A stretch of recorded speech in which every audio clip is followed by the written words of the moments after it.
the political world by the horns. But will the battle with his own party help or hurt his chances for the White House? And what about the House and Senate? The party panel is here to dissect. Plus, Gary Johnson is so close to vaulting libertarians up with the big boys and girls, because I'm not sexist. All he needs to do is win 5% of the electorate.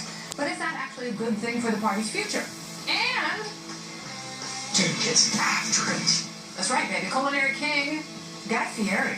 He is in the house, and he's bringing bottles of his new wine. Grab a glass. It's time to cut loose.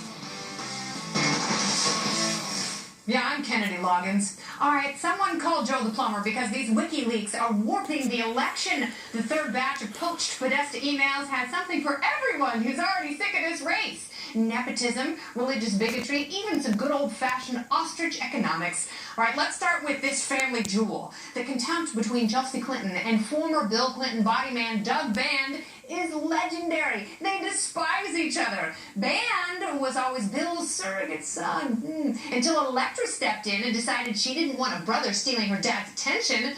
That's the job of all those filthy Arkansas hussies.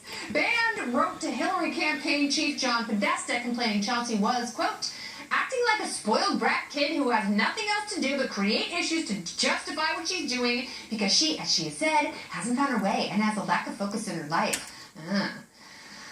Come on, Doug. Chelsea's not a brat at all. In fact, here she is with her dad discussing important Clinton Foundation business. I want a party, big macaroons and a million balloons and performing buffoons and give it to me now. Oh, so sweet. Now, Chelsea was the only Clinton whose cold and disconnected soul allowed her to see the foundation for what it was. A sycophant magnet that lets Bill's Joy Boys party all over the world doing favors for big-ticket donors.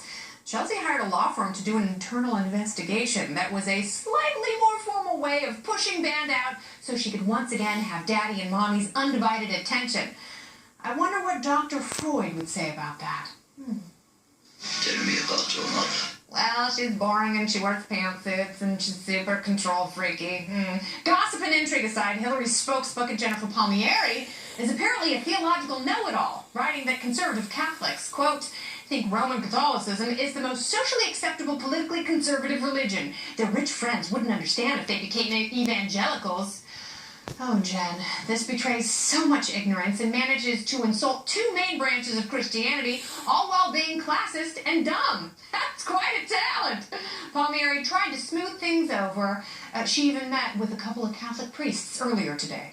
The power of Christ compels you! The most substantive exchange in these emails is between liberal mouseketeer Neera Tanden, former Obama lackey and current president of the Center for American Progress, who tries to warn Clinton staffers of the dangers of a quick and dirty $15 an hour federal minimum wage hike. She writes, substantively, we have not supported 15. You will get a fair number of liberal economists who will say it will lose jobs. You mean the economists who actually read and understand basic data? Oh, well, that morsel was met with digital silence, the email equivalent of la la la la la from the Clinton campaign staff, because Queenie has already admitted in public she'll sign something that will never actually materialize, a piece of legislation raising the federal minimum wage to that job-killing $15 an hour. But thank God you're worth every penny. I'm glad you're here. Let's get to the show. I'm Kennedy.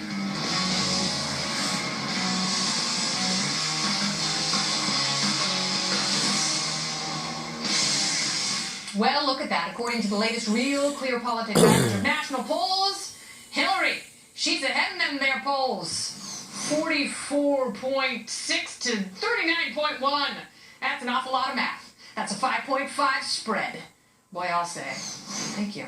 But will the latest WikiLeaks dump expose the Clinton campaign's soft underbelly? Here now to expose their luscious underbellies. It's my party panel. Tonight it's comedian Jimmy Fallon in a salmon blazer. He's joined by Fox News contributor Meghan McCain, stunning, and Dave Smith, host of Part of the Problem. It's a podcast. You must subscribe now.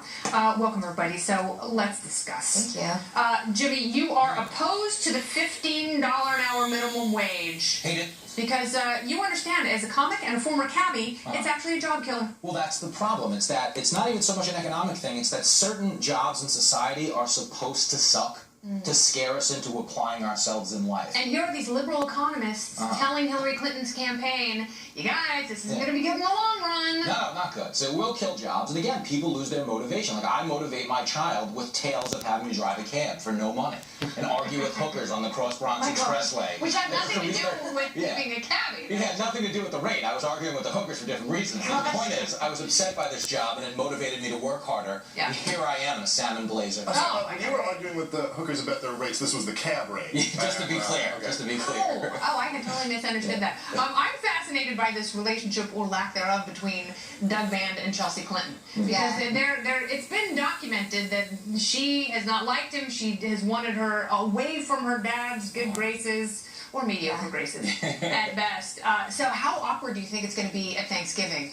Well, very Thanksgiving. Very awkward, I think. But what's fascinating about the WikiLeaks, other than all of the things we understand about Hillary being pulled to the complete left by Bernie Sanders and all of his supporters, is Elizabeth Warren. Is this contentious relationship between Chelsea and the rest of the staff? I can't say I've always been on my best behavior, but my father's staff really is extended family to me. So it tells me a lot about the relationship between Hillary Clinton and her staff and how it's run. I want more emails about Huma and how jealous Chelsea is of Huma and her relationship with her daughter. I like that Chelsea's finally being exposed for the overgrown baby that she actually is. I'm sick of the media treating her like she's a 13-year-old girl in the White House. She's a 36-year-old mother of two, a very powerful surrogate for these two people, and she's treated like she's 12. Yeah, but it's really interesting because when she's upset with him, she's like, well, I'm just going to talk to my dad about it. Yeah. Because I'm really not happy about the things I'm hearing in London, and now this augmented outrage is going to be brought up with my dad. And there's nothing they can say. Yeah. What are they going to say? But it's interesting because Band is comfortable enough to copy Cheryl Mills and John Podesta, so obviously, they are very close. They're very comfortable speaking and communicating openly. Chelsea's a big spoiled brat, don't they?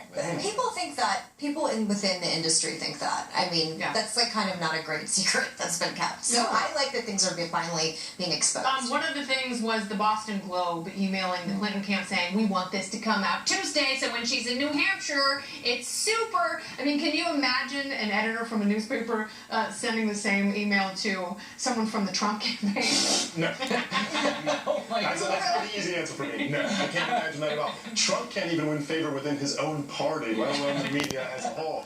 But again, this is much like the Trump tape. Isn't that surprising if you know who Donald Trump is? Yeah. This was kind of how you assumed he spoke in private language. Yeah. If you watch the media at all, this isn't a secret. They're all in the tank for Hillary Clinton. They've been that way for a long time. This is the most concerted effort to ruin anybody I've ever seen in my life.